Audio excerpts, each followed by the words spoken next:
안녕하세요. 30대 여자입니다. 살아가면서 갑작스런 깨달음을 얻기도 하고 기대하지 않았던 기회를 얻기도 합니다. 또한 예상치 못한 행운도 없지 않고요. 그러나 이 모든 것들은 평소에도 노력하는 사람에게 찾아온다고 생각해요. 노력이 적으면 그만큼 성과도 적다고 생각하고요. 제가 피나는 노력 끝에 이루어낸 성과가 있습니다. 그러나 그 노력의 성과를 한순간에 빼앗기는 일이 있었어요. 그 상대는 가족이었기 때문에 더 어려운 시간을 보냈죠. 하지만 뛰는 자 위에 나는 자가 있다고 하잖아요. 그것이 바로 나는 자라는 것이에요. 저는 그들에게 한 번의 마음에도 통하는 대로 대응하여 제 노력의 보상을 받았어요. 가슴이 두근거리는 이야기가 궁금하시죠? 제가 20대 때부터 열심히 암보험에 가입했어요. 아버지가 10수년 전에 암에 걸렸던 사실 때문에요. 7살 때 돈이 없어서 결국 어머니와 이혼까지 하셨던 게 보였기 때문에 제 자신을 지키기 위해서라도 보험에 열심히 가입해야겠다고 생각했어요. 아버지를 닮았다는 말을 많이 들었어요. 외모는 물론이고 신체 경험, 성격, 식성까지 많이 아버지를 닮았다고 해서요. 아빠를 많이 닮은 것 같아. 음식 취향도 비슷하고 달라야 할 것도 비슷해. 매운 음식을 먹으면 항상 속이 안 좋은데 매운 걸 좋아하는 취향도 비슷하고. 정말이야. 빨리 가서 약 좀 먹자. 스트레스 받을 때는 항상 매운 음식을 먹어야 풀린다고 해. 맛있는 음식을 안 먹겠다면 차라리 약을 먹고 말고. 역시 나의 딸이야. 엄마는 전혀 이해를 못하기 때문에. 약한 알을 먹는 게 낫겠지? 이걸 끊기가 안 그래? 당신은 전혀 모르는 매운맛을 매력있게 느낀다고 해서. 빨리 약을 먹자. 아빠를 많이 닮았다고 하는데 아빠께서 암에 걸리셨으니 제가도 겁이 났다. 생각해보면 저도 암에 걸릴 것 같은 이상한 느낌이 들었다. 왜 안 좋은 예감은 꼭 이루어진다고 말하잖아. 아빠가 암을 겪을 때 정말 어려워 보였고 평소에 주변에서 누군가 암에 걸렸다는 얘기를 들으면 치료도 어렵고 마음도 괴롭고 결과도 안 좋게 들었던 적이 많아 걱정이 들었다. 많이 아프고 괴로울 걸로 사랑건강 염려증이 생겼다. 그리고 그 상태에서 돈이 없다면 정말 비참할 것 같다 싶었다. 그래서 그때부터 제 인생 계획을 세우기 시작했다. 건강하게 오랫동안 살면 좋을 텐데 왜인지 그렇지 못할 것 같은 생각에 암보험을 들게 되었다. 보험 종류도 여러 가지가 있잖아요. 설계사와 함께 하나하나 신중히 검토하고 필요한 것과 우려되는 부분을 잘 설명받고 여러 가지를 가입하게 되었습니다. 암에 걸리지 않기를 바라는 마음으로 보험을 가입했어요. 돈을 다 쓸지라도 실제로 아프지 않았으면 하는 마음에서 시작했습니다. 그러나 보험이 여러 개라서 솔직히 말하면 매달 내야 하는 비용도 꽤 많았어요. 그 정도는 어느 정도인데 평범한 회사원으로서 월급의 반 정도를 내야 했거든요. 그 정도면 제가 그동안 얼마나 고생했을지 아실 거예요. 그 금액이 부담스러운 것이고 비록 흔치 않은 것이기도 합니다. 상당한 금액이라는 것을 알 것 같아요. 아마 다른 사람들이 본다면 저보다는 미쳤다고 할 거예요. 제 친구들은 모두 돈을 벌어서 젊음을 불사지르는데 대부분을 쓰는 것 같아요. 저도 계약을 유지하기 위해 그 예쁜 나이에 유행하는 명품이나 해외여행 등을 절대 하지 않았어요. 미래를 위해 차근차근 모으는 것을 생각하며 조심스럽고 절제하며 살았습니다. 또한 술도 마시지 않고 제가 좋아하는 매운 음식도 먹지 않고 건강에 신경을 썼어요. 몸에 해로운 것은 최대한 하지 않으려 노력했죠. 혼자 살 때는 좋지만 사회생활에서는 어떨지 아세요? 엄청난 압박을 받을 거예요. 김 대리는 술을 좋아하지 않아도 회식에 참석할 때 한 번씩은 맛을 보아야죠. 아, 왜 이렇게 재미없이 날 빼놓는 거야? 회식도 일의 연장이라는데 콩밥을 안 먹는 건 아니에요. 건강이 안 좋아서요. 죄송합니다. 천천히 마시겠습니다. 그래요. 그건 건강에 얼마나 안 좋은가요? 회사 생활이 어려운 상황이랍니다. 그래도 회식에서는 상사가 주시면 맛있는 음식이에요. 회사 생활에는 지장이 없지만 저는 술을 조금 멀리해야 하는 상황이라서 죄송합니다. 부장님, 저는 천천히 마실게요. 이런 식으로 살기 힘들었어요. 그래서 하루 뚝딱 모든 것을 내려놓고 막무가내로 살고 싶을 때도 있었어요. 이건 미래를 위해 투자하는 거라고 좋게 포장했지만 일상생활이 빈약하고 좋아하는 음식을 참아가며 사는 것은 괴로웠고 사람들과 교류하는 것도 힘들었어요. 차라리 짧게라도 행복하게 사는 게 더 좋지 않을까 생각했지만 매달 상당한 금액이 나가서 괜히 돈을 지르는 게 아닐까 하고 불안하기도 했습니다. 하지만 아직은 암에 걸린 것도 아니므로 이런 생각을 하다 마음이 편해졌습니다. 그 이유는 아버지가 암에 걸려 고통받고 이혼까지 당한 처절한 삶을 생각하면서 내 마음을 다잡았기 때문입니다. 정말로 치료를 받아 건강하고 장수하고 싶었고 그래서 매년 열심히 건강검진을 받았습니다. 아버지가 암에 걸린 후로 매해 꼭 받아왔었어요. 제 몸을 지키기 위한 노력이자 가족을 지키기 위한 노력으로 생각하며 지나왔습니다. 전쟁터에도 꽃이 피는데 그 말이 있죠? 저는 그렇게 어려운 삶 속에서도 사랑을 했습니다. 이해해주고 다정하며 따뜻하고 든든한 사람과 결혼했습니다. 결혼 후에도 보험에 가입한 채로 지속했지만 남편에게 달라고 부탁하기가 미안해서 열심히 일하며 제 역할을 다 했습니다. 아이를 낳으면서 잠깐 외벌이를 했던 적이 있었는데 그때도 보험을 유지했습니다. 아이가 있어서 상당한 비용이 들어가는데 제가 월 납부 비용까지 부담하다 보니 생활이 힘들었습니다. 하지만 미래를 위해 한다고 생각하며 다른 생각을 하지 않으려 노력했습니다. 그래도 남편이 조금 구박하는 경향이 있었습니다. 아이를 낳고 얼마 후에요? 저는 30대 중반에 갑자기 암에 걸렸지 뭐예요? 건강검진에서 발견했어요. 초기에 발견했거든요. 일반적으로 암에 걸리면 현실을 부정하다가 자기 탓을 하고 받아들인다고 하죠. 그런데 제가 어릴 때부터 마음의 준비를 해왔더니 힘든 것보다 돌바른 방향으로 왔구나 라는 생각이 들었어요. 조기에 발견한 것은 정말 운이 좋아요. 나이도 젊으니까 수술을 하면 예후가 좋아서 평생 정상적인 생활도 가능합니다. 걱정할 필요도 없고 마음을 편하게 먹고 수술을 하면 돼요. 수술 후에도 건강관리를 잘한다면 오래도록 잘 살 수 있다는 희망적인 답변을 듣고 마음이 더 편해지는 것 같아요. 여러 병원에서 조언을 받은 뒤 마음에 드는 한 병원에서 수술을 받았습니다. 수술을 받고 회복하는 동안 더 긍정적인 생각을 가지게 되었습니다. 그리고 그동안 열심히 납부해온 보험에서 마침내 덕익을 보았습니다. 암 진단을 받았는데 여러 종을 겪었던 저로서는 기대 이상의 보상을 받게 되었습니다. 여보, 나야 암 진단금이 억 이상이래. 그동안 힘들게 부어온 보람이 있었네. 이 돈이라도 있어서 정말 다행이야. 뭐야, 억 세상에. 그렇게나 많이. 와, 진짜 그동안 보험 얘기만 들으면 질리던데 이럴 땐 진짜 든든하네. 그동안 잘 준비해둬서 다행이야. 다른 부분들은 생각하지 않고 치료와 회복에만 집중할 수 있어서 좋아요. 우리 와이프가 잘해줬어요. 남편은 처음에 제가 암이라고 해서 절망하고 힘들어했다가 진단금을 받는다는 소식을 듣자 너무 다행하다며 저에게 칭찬했어요. 어휴, 그렇게 많은 돈을 내도 나를 쥐잡아 잡으려던 게 언제고 진단금을 받으면 좋다고? 당연히 좋아요. 그때는 힘들었지만 지금은 정말 그동안 잘 준비했다고 생각해요.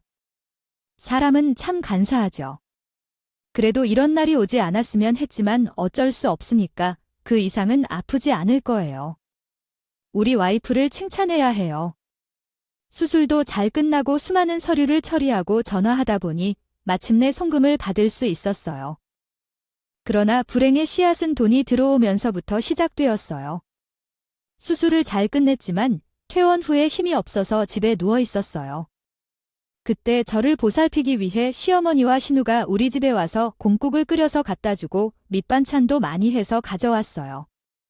그 부분은 고마웠지만 셋이서 서둘러 지내며 이야기할 때 내 진단비를 나와 상의하지 않고 마치 자신들의 돈인 것처럼 계획을 짜고 있다는 것을 알게 되었어요.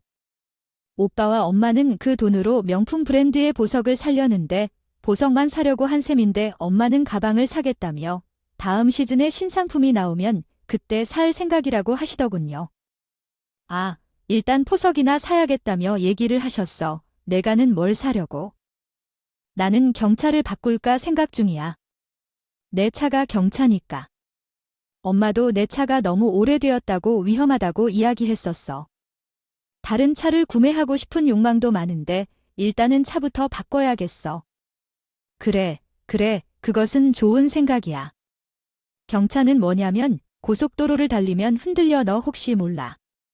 그래도 여행을 자주 다니는데 이번에 차를 바꾸기로 결정했다.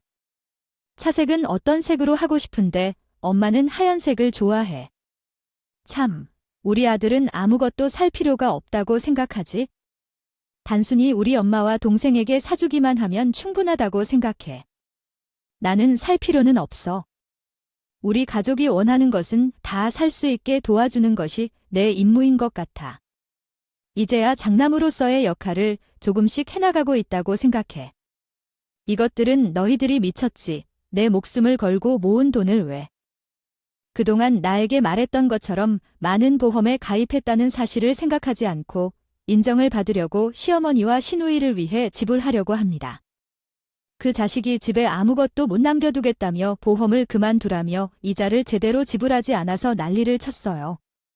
보험이 무슨 종교인가, 돈을 왜 바치느냐고 하고 무슨 헛소리를 하더라고요. 그래서 제 돈을 빼앗고 있는 것이라고요? 오랜 시간 동안 투자해왔는데 한순간에 포기한다면 큰 손해일 것이며 필요할 때 활용할 수 없어서 너무 아까워요. 남편은 월납 부담을 할 수 없다고 해서 아이를 낳고 일을 그만뒀던 이유입니다.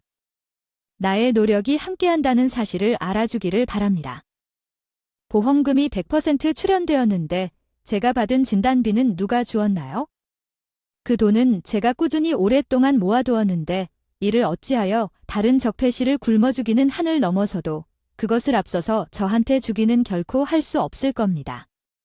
어디서 나도 모르게 사용하게 할 계획인가요? 듣다가 너무 황당해진 내 몸을 일으켜 그 사랑돌은 가족들에게 소리쳤어요. 어머님, 아가씨, 내가 듣다 이해가 안 되어서 나온 말씀인데 그 돈은 제 돈인데요. 어떤 자격으로 그 금내 뒤섞으려 하시나요? 왜 제 돈에 손대려 하시는 건가요? 누가 줬다고요? 뭐라고요? 그 돈은 우리가 준 게 아니었나요? 내 계좌로 들어왔는데 너는 몰랐니? 무슨 소리야? 여보세요. 내 돈을 어머님께 드렸어요. 어째서 어머님께서 내 돈을 가지고 계시는 거죠?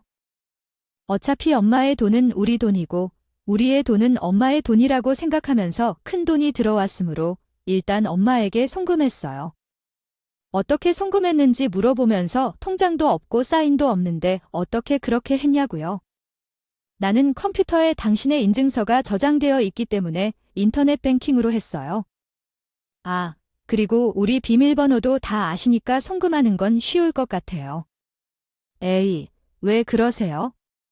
가족인데 왜 나랑 협의도 없이 마음대로 내 돈을 어머니께 보내는 건가요? 다시 반환해 달라고 하겠어요. 나도 돈 좀 쓰고 싶고 엄마도 동생도 돈이 필요할 텐데 엄마도 돈이 생기면 우리에게 맛있는 것도 사주시고 우리에게 용돈도 주시잖아요. 그러니까 그것과 같은 명목일 뿐이에요. 왜 내 돈이 우리 돈이라고 생각해요? 내 돈이 어머니의 돈이 되는 거예요? 할머니가 손주에게 용돈을 주는 것과 같아요. 주는 것과 질리지 않느냐고 받은 다소 큰 돈을 어머니께 드리는 것이 이상한 일인가요? 그 돈은 내 돈인데 왜 당신이 손을 대냐고 하며 어떤 이유로 어머님께 돌려달라고 합니까? 돈이 생기면 가족끼리 같이 사용해야지, 맞지 않습니까? 여기 저희 가족 소비비가 어디에 있는지 계속 묻고 계시네요. 가끔씩 이렇게 조그만한 일에 싸움을 하는 행동을 하는군요. 정의에 대해 얘기하시는데 왜 정 이야기를 하시는 건가요? 그렇다면 어머님도 정이 많으시니까 어머님께서도 저한테 돈을 다 주시면 정이라고 할 수 있을까요? 저 사람은 이상한 말을 자꾸 하는군요. 네, 난 우리 아들로부터 받은 돈이니까 그 돈을 쓰겠다는 거야? 그런 게 맞다고 생각하시나요? 그게 어떻게 어머님 돈인가요? 그 돈을 다시 돌려달라는 게 아닙니까? 그만 좀 그러세요. 돈이 생기면 가족이 함께 쓰는 것이 맞지 않습니까? 이미 주어진 대사로 인해 문맥을 파악하고 적절한 문법 및 표현으로 다시 작성하겠습니다. 우리가 진짜 가족이라는 건 좋잖아요. 제가 말하는 것이지만 가족이라면 제 목숨이 달린 돈을 쓸 수 있을 텐데요. 그럼 아가씨, 월급 받으면 고스란히 나한테 가져와 보세요. 나도 아가씨 월급같이 좀 쓰게 해달라고요. 어떻게 해서 제 돈을 왜 연니한테 줘야 하는 거예요? 정말 웃기네요. 언니도 돈을 많이 버십니다. 그러니까 아가씨도 돈을 많이 번 거고 왜 다른 사람의 돈을 탐내죠? 제가 그 이유를 모르겠어요. 억지로 논리를 끼우는 것 같은데 이해하셨어요? 조용히 해주세요. 투자 듣자니까 정말 웃겨요. 내가 수술 후에 감정적으로 나오는 것 같은데 일단 오늘은 돌아갈게. 쉬어라. 어디 가세요? 돈 내놓고 가세요. 내 돈을 내놓으세요. 어딜 가세요? 랩 빼세요. 어머니와 아내가 불이 나게 나가서 집에 들어오지 않았어요. 남편은 마중을 나갔다고 하면서 그날은 들어오지 않았습니다. 시어머니 집에서 자고 온다는 문자를 보냈고요. 머리가 아파서 제 돈이 어떻게 시어머니께 가게 되었는지 다시 되돌릴 수 있는지 고민해야 하는 상황이 싫었습니다. 이렇게까지 고민해야 해서 불편했어요. 결혼할 때 이런 고민까지 해야 하는지 생각했더니 정말 자신이 저 사람을 믿고 결혼한 것이 아니라고 생각했어요. 정말 뻔뻔한 방법으로 수시로 나타난 시어머니 가족들을 보면서 이번 기회에 제대로 정신교육을 시켜볼까 생각했습니다. 처음 만났을 때 남편은 정말 다정하고 세심한 사람이었는데 그 모습이 바뀌게 되어 사귀어 온 것 같아요. 결혼을 결심했어요. 하지만 저에게 세심하고 다정한 사람이어서 좋을 뿐만 아니라 시댁 가족들에게도 착한 아들 역할과 듬직한 오빠 역할을 하고 싶어 해요. 하지만 왜 그런 것들을 제 돈을 써야 한다고 생각하냐고요? 결혼해서 자기 자신이 살아가는 가정보다 시댁을 더 챙기려는 사람이었어요. 한데 자기가 매달 월급에서 50만 원씩 어디론가 송금하는 걸 보고 그게 무슨 빚인지 모르겠니라고 물었어요. 귀순 아니라니까 엄마에게 용돈을 지원하고 있더라고요. 엄마 혼자 사시는데 그녀의 재물도 풍족하지 않아. 장남으로서 내가 엄마를 보살피기 위해서 그렇지 않을까 생각했죠. 그래서 이런 일들을 나와 협의한 뒤에 결정해야 한다고 말했어요. 혼자 이런 문제를 결정해서 처리하면 안 된다고 생각했죠. 그리고 우리 상황에 매달 50만 원은 너무 많은 돈 아닌가요? 하지만 내가 장남이라는 명분이 있으니 50만 원을 드려야죠. 그래야 뭔가 살 수 있잖아. 너무 기대돼. 내가 당신의 와이프인 건 잊었어. 그건 알겠고 뭐 하는 말이야? 무슨 옷이 우리 집으로 왔냐고 묻던데? 무슨 옷 말하는 거야? 우리 집으로 온 거 말이야? 아가씨가 뭘 배송 왔는지.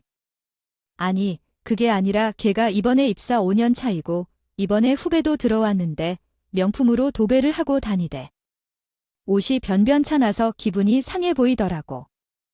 아니, 내가 한번 사주기로 했어.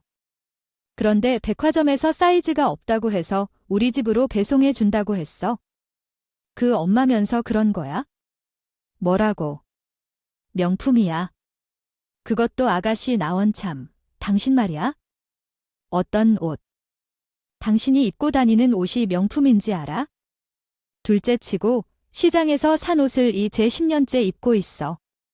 당신 와이프가 10,000원짜리 티셔츠를 10년째 입고 있는데 동생한테 뭐를 사줄 생각이니? 명품인가? 당신의 월급은 얼마나 받나?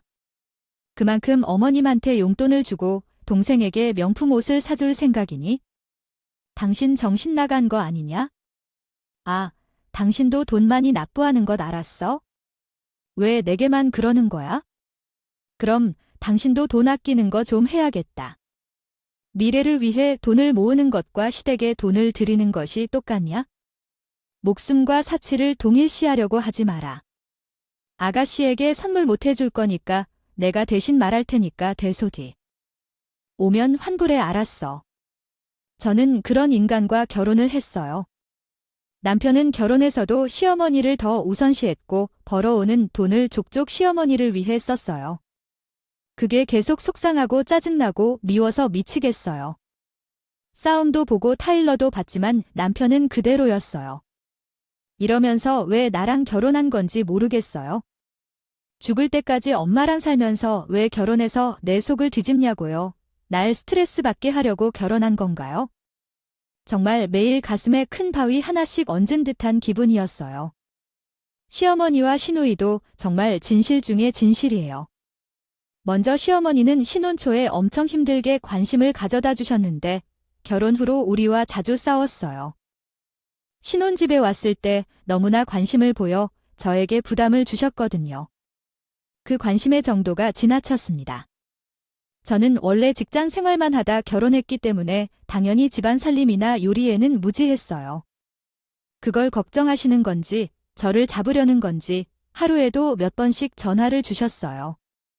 오늘 아침에는 우리 아들이 밥은 어때요? 뭐에 많이 먹었니? 걔가 아침에는 입이 짧아서 밥을 잘 못 먹는 애인데 그래서 꼭 국이 있어야 해요. 호루룩 마실 수 있게 국을 새로 끓여서 했어요. 예, 어머님, 오늘 아침에 맑은 된장국 끓여서 한 사발 말아 먹고 출근하셨어요. 걱정 마세요. 오늘 아침에 청소는 했어요. 그 청소기만 돌리시면 절대 안 돼요. 우리 아들은 비염도 있고 아토피도 있어서요. 물걸레로 구석구석 잘 닦아야 해요. 이불도 3일에 한 번씩 빨아야 하고 시어머님은 정말 이상해요. 그리고 시절이 달라서 그렇나 봐요.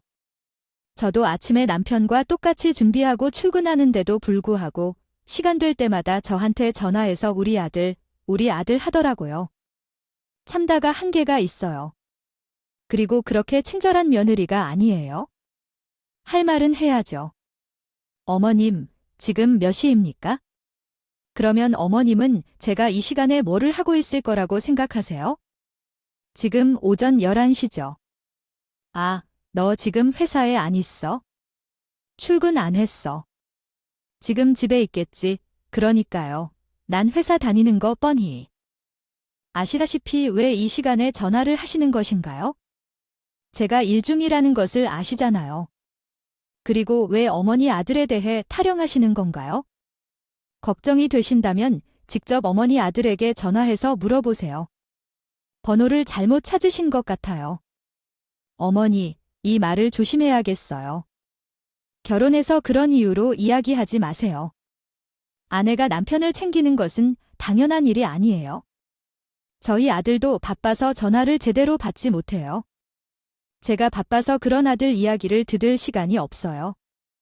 또한 남편이 아내를 챙기는 게 아니라 서로가 스스로를 잘 챙겨야죠. 어머니, 이해해 주세요. 그 자녀의 이야기를 진지하게 들어주세요. 너희 아들이 잘 챙겨주지 않는다고요? 남편이 자신을 챙기지 않는 사람에 비해서 결혼 생활이 순탄하다고요? 사람 못 봤다. 그거 말하는 어머니는 어머니가 얼마나 아버지를 잘 챙기셨기에 이혼을 당하셨는지요? 얼마나 잘 챙기면 이혼을 하게 되나요? 제게도 좀 알려주세요. 어머니 때문에 남편을 반품하고 싶어요. 아이쿠, 진짜. 이 얘기 말 듣고 봐. 참 싸가지 없게. 이해, 너 나중에 나한테 봐. 끝이야. 시어머니가 이렇게 가끔씩 소리치면서 같은 일로 반복해서 스트레스를 주진 않았어요. 그래서 의견 처리를 좁히고 관계를 만들어 나가는 거라고 생각했어요. 그때도 이렇게 한 번씩 소리치면 다시는 나에게 사소한 일로 전화하진 않으셨거든요. 그 전화가요. 남편이 집에 돌아왔을 때 그는 시어머니와 전화로 하루 종일 연락을 하고 있었어요. 그러면서 마지막 인사에 주말에 가겠다고 했습니다. 그래서 저희 신혼 초에는 거의 매주 시댁을 방문했어요. 3달 내내 매주 3번 이상 가는 것이었고 친정은 한 달에 한 번 정도 방문하는 것이었죠. 우리 엄마도 우리를 보고 싶어 하셨지만 우리가 시댁을 방문하러 간다고 하면 아들과 며느리가 힘들 것 같다. 오지 말라고 하고 쉬라고 하셨어요. 그러나 시어머니는 다르게 생각했어요. 어떤 일이 있어도 우울해하며 계속해서 오라고 했는데 이러한 상황에서 더 이상 가기 어려워서 거절했어요. 어머님, 저는 더 이상 가지 않겠습니다. 주말에 조금 쉬고 싶고 아들을 보고 싶어서 이러한 결정을 했습니다. 남편만 보내고 싶어. 부부가 함께 오도록 하는 것이 어떻게 불편한가. 남편 혼자를 보내고 싶지 않아. 하지만 함께 오도록 하는 것에 대해서는 아무런 이유도 없어. 따라서 나는 가지 않을 거야. 이해해 주세요. 결혼하면 내 맘대로 할 수 있는 줄 알았는데 아니에요? 나 시어머니한테 얘야 시집 살 생각은 없고요. 어머님은 좀 더 며느리에 대해 이해해 주세요. 어머님의 지시대로 다 할 자신이 없어. 나는 종이 아니라 며느리니까요. 내가 결혼을 잘못했나 봐. 밥도 못해도 청소도 못해서 결혼하게 했다가 후회해. 집에 올 때 말대꾸만 하는 거 있어? 어머님, 나 결혼을 잘못했어. 내 팔자가 그래? 그 집이랑 결혼하지 않았더라면 얼마나 좋았을까? 그럼 현재가 아직도 늦지 않았다네요. 제가 반품을 하러 가야 할까요?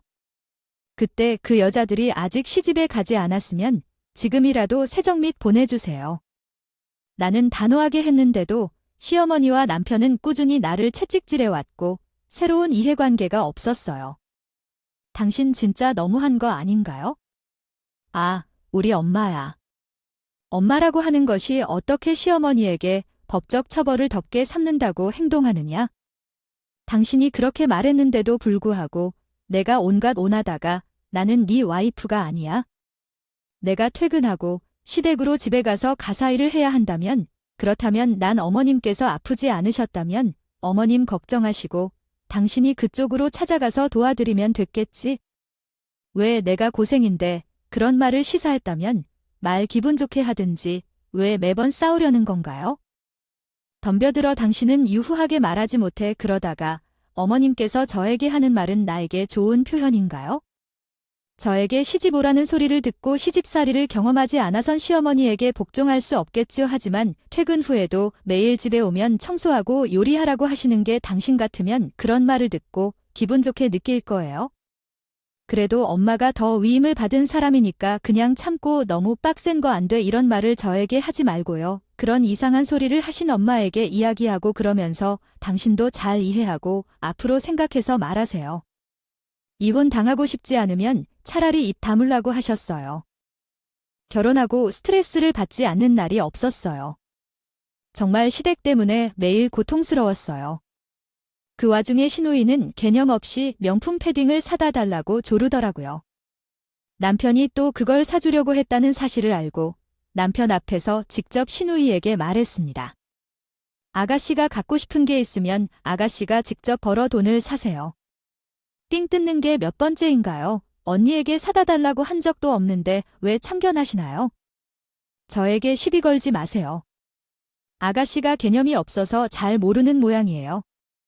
결혼하고 나면 오빠에게 이런 식으로 부탁하는 것은 바람직하지 않다는 것을 알고 있어요. 세상 사람들에게 물어보세요. 결혼한 오빠에게 이것저것 부탁하는 것이 옳은 일인지 알고 싶어요. 친구들에게 먼저 상의해보세요. 무례하다는 말을 들을 수도 있겠죠. 이해가 안 되는 걸로 끝났어요. 사줄 의사가 없다면 그냥 알려주면 되는데 왜 불필요한 시비를 거는 건지요. 두 번째 약속이 몇 번째인지 명확히 설명했는데 왜 이해를 못하는지. 그런 생각이 전혀 없어요. 왜 그런 생각을 하고 살아가는지 이해가 안 돼요. 그날 아가씨와 이야기를 했더니 남편이 또 뭐라고 그러면서 가족을 욕하지 말아주시길 바랍니다. 왜 그러는 건지, 왜 계속 가족들과 시비를 거는 건지. 11일에 할 것은 어머니와 아가씨랑이에요. 도대체 생각하고 말씀하시는 건지 아니면 그냥 말을 하시는 건지 왜 그러는 건지요. 나에게만 그러는데 나는 문제를 참아야 하는데 조화롭게 살 수 없어서 이해해보려는 노력을 해볼 수 없느냐고. 어떻게 이렇게 대할 수 있는지, 어떻게 이런 말이 나오는지, 진짜 어떻게 해야 할지 말이야. 며느리를 부려먹으려는 생각으로 가득 찬 어머니와 결혼한 오빠에게 어떻게든 삥을 뜯으려는 시누이가 조화롭게 살고 싶지 않은 것을 이해해 보려는 노력을 누가 안 하는지 생각해봐. 정말 미쳤다 싸웠어요. 매일 이런 스트레스를 받고 싸웠어요. 이렇게 반복되니까 제가 아프겠죠? 그 당시에는 뱃속에 아이가 있어서 결혼 생활을 유지할 수밖에 없었어요. 만일 뱃속에 아이가 없었다면 즉시 헤어졌을 거예요. 도대체 어떤 더 모진 말로 당신이 싸워야 하는지 저도 제 자신을 지키려 악바리로 변해갔고요. 아무도 인간적으로 대해주는 사람이 없어서 참으로 외롭고 슬펐습니다. 친정의 엄마마저도 그렇다고 말씀하시죠. 애를 낳으면 상황이 달라질 수도 있다고요. 저 또한 그 인간들이 애 낳으면 달라질까 했어요. 그러나 애를 낳았지만 더욱 더 못마땅한 행동들을 하게 되었어요. 애는 무슨 장난감이며 얼마나 재미있는지요. 남편이랑 아가씨랑 언제 만나고 몇 달간 빵을 먹였는데요. 아, 그런 일들 다 기억나시나요? 아니면 기억이 나지 않나요? 정말 모르시면서 왜 그러시는 거예요? 그날 1시간도 안 되어서 우리 아기 얼굴에 벌겋게 점들이 올라왔었어요. 제가 그 즉시 응급실에 갔습니다. 아이가 왜 그러는지 의사가 물어보았는데 솔직하게 말하기도 민망했어요. 이번 일은 어머님이 무지하셔서 그런 거라 생각하고 그냥 넘겼어요. 어머님이 그때는 미안하다고 사과하셔서 이 일은 넘어갔습니다. 그런데 이런 말은 어떻게 생각하세요? 아이고, 우리 손주는 누구를 닮아서 이렇게 똑똑할까? 이 버튼을 누르면 소리가 나는 걸 알아서 이번에는 이것도 누르더라고. 아이고, 똑똑해라. 아빠를 닮아서 그렇지. 얼른 아빠를 닮아서 이렇게 똑똑해. 아이가 똑똑하고 잘하는 것이 있으면 그건 아빠를 닮아서 그런 거라고 하고요. 하지만 잠이 오면 그냥 차면 되는 거지. 왜 이렇게 징징대느냐? 얘는 징징대는 게 심하다. 얘야, 그냥 눈 감고 자면 되는 거지? 왜 몸을 비틀고 우느냐? 꼭지가 엄마 닮았네. 예민한 건 엄마 닮은 거야? 아이가 조금이라도 자기를 힘들게 하면 엄마 닮아서 그런 거다 하다니요. 제가 정말 꼬여 있는 걸까요? 아니면 제가 이해심이 부족한 것일까요? 그냥 하는 소리를 넘기지 못하는 모난 성격일까요? 어머님이 자꾸 저렇게 말씀하시는데 저 정말 진심으로 미워했어요. 일일이 나열하면 화가 나요. 많은 일이 있어서 다 말씀드리기도 쉽지 않습니다. 게다가 남편 새끼는 주식한다고 돈 날리고 뭐 비트코인 한다고 돈 날리는데 제가 엄청 뭐라 했어요? 제발 좀 모든 것이 즉흥적으로 행동하지 말고 계획을 세우며 살라고 했어요. 남들이 주식하니까 주식하고 비트코인을 투자하니까 따라하고 싶으면 최소한 공부는 해야죠. 그냥 감이 왔다고 특정 종목을 샀거나 남들이 좋다고 해서 뛰어든 결과를 생각해봐요. 한 번은 전 재산을 날렸고 투자하지 않겠다고 결심했어요. 그런데도 몰래 대출을 받아서 주식을 한 적이 있었더랍니다. 그것도 다 날렸고 대출을 받았는데 갚을 돈이 없어서 신용불량자가 되었고 개인 회생까지 했더라고요. 저는 완전히 모르고 살았었는데 눈치 없는 시어머니는 우리 아들을 왜 돕지 않느냐며 원망했어요. 나중에 개인 회생 편지를 보고 알게 되었네요. 저에게는 완전히 몰랐던 일입니다. 일하고 아이를 키우고 집안일까지 하니까 몸이 힘들고 스트레스도 쌓이고 아까 말한 것처럼 암에 걸릴 가능성이 큽니다. 그런데 전 개미처럼 열심히 일하고 절약하여 제 돈을 벌었으며 시어머니와 가족들은 제 돈을 마음대로 쓰는 것에 대해 이해할 줄 알았는데 그렇지 않다는 것을 깨닫게 되었습니다. 충분히 설명을 하고 최선을 다해 노력했음에도 시댁 가족들은 무례하게 행동해서 더 이상 자비를 베풀 수 없을 것 같아서 정신적인 지원을 받기로 결정했습니다. 이렇게 계속 이야기해도 효과가 없다고 생각되어 정신적 지원을 받기로 선택한 것입니다. 정신교육을 받았다고 엄마와 이혼한 우리 아빠가 사실은 강력계 형사였거든요. 그래서 아빠를 불렀어요. 사실은 시댁과 남편에게는 이혼한 아빠 얘기를 일절 안 꺼내고 있었어요. 저는 아빠랑 가끔 연락하며 살았죠. 시어머님은 자기도 남편과 이혼한 주제에 저가 편부모 과정에서 자랐다는 것을 극혐해서 아빠의 악자로 안 꺼내고 살았거든요. 괜히 부모님을 되게 하는 것 같아서 더 안 꺼내려고 의식했고요. 그래서 자연스레 남편에게도 아빠에 대해 언급하지 않았고 남편은 아빠의 직업도 몰랐던 거예요. 아빠는 일단 제 말을 다 듣고 법적으로 할 수 있다고 하셔서 일부러 아빠를 부른 우리 집의 시댁 식구들을 오라고 했습니다. 아빠가 손 좀 봐주신다고 했어요. 암 완치 후 더 건강한 삶을 추구하셨어요. 운동도 많이 하시고 덩치도 있으시는데 그게 다 근육으로 뭉쳐 있어서 딱 보면 정말 무서워 보였어요. 강력반 형사셔서 산전수전을 다 겪어서 그런지 카리스마도 있으셨고요. 저희 아빠가 인상을 팍 쓰고 그들을 노려보니 그들은 뭐가 찔리는 게 많은지 고개를 푹 숙이고 있을 거예요. 우리 딸은 일단 이혼을 한다고 했고, 자, 아내는 우리 딸의 뜻에 동의하실 건가요? 이 장인들은 이혼은 절대 안 됩니다. 무슨 소리를 그렇게 잘 보라고 하나요? 저는 이혼 생각해 본 적도 없습니다. 그럼 이혼 소송으로 가야겠고, 우리 딸의 진달래금을 마음대로 쓴 게 맞나요? 예. 아니요, 제가 쓴 것이 아니라고요. 제 어머니의 통장으로 송금한 것뿐이에요. 돈을 사용하지 않고 그대로 남겨둘 거예요. 돌려놓을 테니 곧바로 돌려놓을 거예요. 그러니까 그 돈에 대해 우리 딸과 상의해서 어머니한테 보낸 건가요? 상의하지 않고 마음대로 인증서를 발급하고 보낸 건 아닌가요? 형사처벌 대상이에요. 이혼 선고가 될 수 있어요. 이혼이요.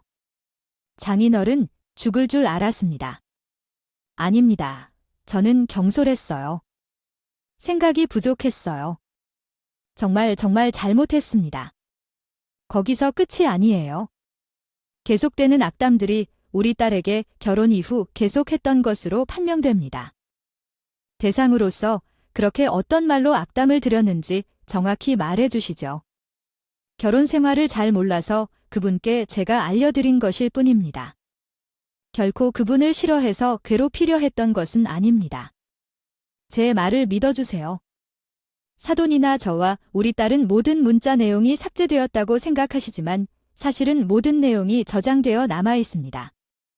또한 우리 딸이 업무 목적으로 통화할 경우 자동 녹음이 설정되어 있어서 녹음 파일이 많습니다. 어디에서 씨를 뽑으려는 거죠? 부디 이해해 주세요. 정말로 무지했고 죄송합니다. 다른 사람을 얕보고 비방하며 말하는 것은 결코 지양해야 합니다. 정말 죄송합니다. 지금 상황은 모욕적이며 우리 아이가 시어머니 때문에 결혼 생활을 재고해야 한다고 생각합니다. 이 정도면 시어머니에게도 이혼의 책임이 있다고 생각됩니다. 무릎까지 떨며 울고 계셨다고도 하고요. 정말 죄송합니다. 아침이야 미안한 마음일수록 나는 진실됩니다. 그리고 마지막으로 사돈의 딸인 우리에게 빌려준 돈들을 환불하고 빠른 시일 내에 그것을 해야 하겠습니다. 그때 당신은 젊은 소녀로 보였습니다. 하지만 자존심을 위해 노력하는 것이 조금 잘못된 방향으로 나타났던 것 같습니다. 사도, 내가 무슨 소리를 하는지 말이 바르게 해야 해요. 저 돈은 우리 오빠가 준 거예요. 나는 언니에게 무엇을 사달라고 한 적이 없고요. 돈을 달라고 한 적도 없어요. 우리 오빠가 나에게 준 건데 왜 나는 언니에게 빌린 거죠? 갚더라도 우리 오빠에게 갚아야 해요. 그렇지 않나요? 어떤 경찰이라도 그렇게 갑질하지 않을 거야. 아빠는 그런 사돈처럼 행동한 게 더 화를 내셨다. 화를 참고 침착하게 일이 어떻게 되었는지 설명해 주셨어요. 돈의 출처를 아시고 말씀하시고 싶으신 거죠? 금음로 우리 딸 통장이에요. 정확히 말하면 오빠가 우리 딸 인터넷 인증서로 몰래 우리 딸 통장에서 돈을 빼서 사돈에게 송금했어요. 착하고 마음씨 좋은 우리 딸은 그 돈만 갚으면 아무런 처벌을 받지 않고 넘어가 주길 원한다고 합니다. 그러나 사돈 처녀가 돈을 갚지 않는다면 사돈 오빠는 사문서 위조죄로 고소할 수 있고 사돈 처녀는 사기죄로 고소할 수 있습니다. 이제 상황을 파악하셨습니까? 아빠가 상세히 차근히 설명해주는 동안 남편은 매우 당황해서 안절부절 못했습니다. 자기가 준 거라고 주장한다면 얼마나 어이없고 동생에게 좋겠어요. 그러나 그 돈의 출처는 제 통장이고 제가 몰래 준 것이기도 합니다. 쥐구멍이라도 있으면 숨고 싶을 것 같아요. 진짜요. 제가 정말 몰랐어요. 돈이 언니 통장에서 나왔다는 것은 꿈에도 상상 못했습니다. 정말요. 그건 법정에서 판단해야 할 문제입니다. 말씀하셨던 대로 갚을 수 있는 경우 갚는 것이 좋습니다. 괜히 고소당해서 처벌을 받지 않으시고 시누이는 얼굴이 새빨개진 채로 눈물을 흘리며 어머님과 남편, 시누이까지 모두가 제게 머리 숙여 울던 일이 있었어요. 결국 시댁 사람들은 형사처벌을 피하고 싶어서 제게 사과를 하고 돈을 모두 돌려주었어요. 그리고 당연히 이혼을 하고 위자료도 받았어요. 그 집안에서 제 아이가 평온하게 자라길 원하고 제가 키우기로 결정했습니다. 짧았던 결혼 생활에서 암에 걸리고 가족으로부터 모욕을 받으며 사기당했습니다. 고소도 할 뻔했어요. 이야기가 정말 파란만장한 것 같지 않나요? 저도 이런 일을 당할 줄 몰랐어요. 일이 일어나면 잘 말해가며 똑같은 상황을 만들지 않으면 된다고 생각했지만 사상이 다른 사람들과 계속 관계를 이어가는 것 자체가 하지 말아야 하는 것을 깨닫게 되었어요. 많은 일을 겪고 나니 느끼는 것이 많아요. 처음 아니라는 부분이 있으면 과감히 잘라낼 줄도 알아야 하는 것 같아요. 괜히 견뎌보자는 생각을 해서 암까지 걸리고 이혼하면 가끔씩 전 남편한테 아이를 보여주는 것 외에는 시댁 사람들과 인연이 없을 줄 알았는데요. 그런데 어이없고 무개념한 시댁전 관계란 얘기예요. 이혼 후에도 사람들이 저에게 전화를 해요. 이혼한 지 약 8개월 정도 된 것 같아요. 전 남편이 전화를 걸었고 전화 끝에는 계속해서 전 시어머니가 들리더라고요. 내가 너무 서둘러서 내용을 잘 기억 못하겠어요. 당신 도와줄 일이 있어서 전화했어요. 잠깐 얘기해도 될까요? 어떤 일이 있나요? 우린 이혼했으니 서로 도와주거나 받을 필요는 없지 않나요? 그런 거 아니에요? 제 얘기 좀 들어주시겠어요? 우리는 이혼했지만 아들을 둔 아버지, 어머니로서 살아가야 하잖아요. 내 동생이 운전 중 사고를 쳤어요. 그래, 그러면 보험회사에 전화하면 돼. 왜 내게 연락해서 난리를 피우는 거죠? 보험회사에서 합의하고 치료비 등 모든 것을 처리해 줄 거예요. 주요 내용은 이렇게 요약할 수 있습니다. 어린이 보호구역에서 음주 상태로 운전하다 사고를 낸 동생이 도망가자 혼자 집으로 와버린다. 사고로 억울한 어린이가 있다면서 장인어른에게 도움이 필요하다고 생각한다. 하지만 형사들이 동생을 잡아가고 엄마는 충격으로 쓰러졌다. 이 상황에서 아버님께 도움을 요청해야 할까요? 제발 응, 미쳤어. 은주가 운전 뺑소니를 해서 그냥 감옥에 가야 돼. 잘못을 했으면 당연히 벌을 받아야지. 네 철없는 동생도 이참에 정신 차리라고 해. 아니, 그래도 말이 너무 심한 거 아니야. 제발 도와줘야 해, 아이. 그래. 물론 죗값은 받아야 해. 그래도 형량이라도 줄일 수 있게 좀 힘을 좀 써줄 수 있을까? 진짜 상황 파악을 못하나 봐. 음주운전은 죄질이 안 좋아. 게다가 뺑소니라니 내가 내 손으로 당신, 어머니랑 동생, 그리고 당신까지 고소하지 않고 참은 게 한이었어. 역시 하늘의 신은 있나 보네. 이래서 사람은 착하게 살아야 하는 거야. 음주운전 그냥 옥에 가야 된다고 다 아시는 것 같은데요. 어떤 상황이든 나에게 전화하지 마시길 바랍니다. 알았어요. 그러한 행동을 한 결과로 전 남편과 전 시어머니가 우리 집을 찾아와 이런저런 이야기를 시작했습니다. 말이 많으며 울고불고하여 제게 부탁하고 계셨습니다. 제가 범인이 아니라 피해자임에도 불구하고 왜 저에게 닥쳐와서 이러는지 상황을 곰곰이 판단한 후 그들을 다시 보냈습니다. 이후 아버지를 통해 들은 소식에 따르면 그 아가씨는 결국 실형을 선고받았다고 합니다. 아마도 그녀가 범한 죄가 지나치게 많아서 엄한 처벌을 받은 것 같습니다. 안타깝지 않았구나. 그녀는 그럴 만한 행동과 처우를 한 것 같았어요. 뉴스에서 본 것만큼 파렴치한 모습이 아니라는 것에 놀라웠고 그녀를 살려보겠다고 가족이 최선을 다했습니다. 정말 답답합니다. 인간의 탐욕과 욕심은 도미노처럼 닮았어요. 시작은 간단하지만 한 번 시작하면 멈출 수 없고 공들여 쌓아 올린 것들을 한 번에 무너뜨릴 수도 있기 때문이에요. 제 전 남편은 결혼 전에 저에게 보여준 신뢰감으로 시작된 결혼 생활이었지만 시댁 식구와 그들을 위해 사는 전 남편의 행동으로 인해 모든 신뢰감을 잃고 결국 이혼하게 되었죠. 전 남편도 모든 것을 잃은 후에 많은 것을 깨달았을까요? 저도 작은 잘못을 빨리 깨닫고 고쳤다면 암에 걸릴 수 없었을까요? 진정으로 암에 걸린 제 이야기였습니다.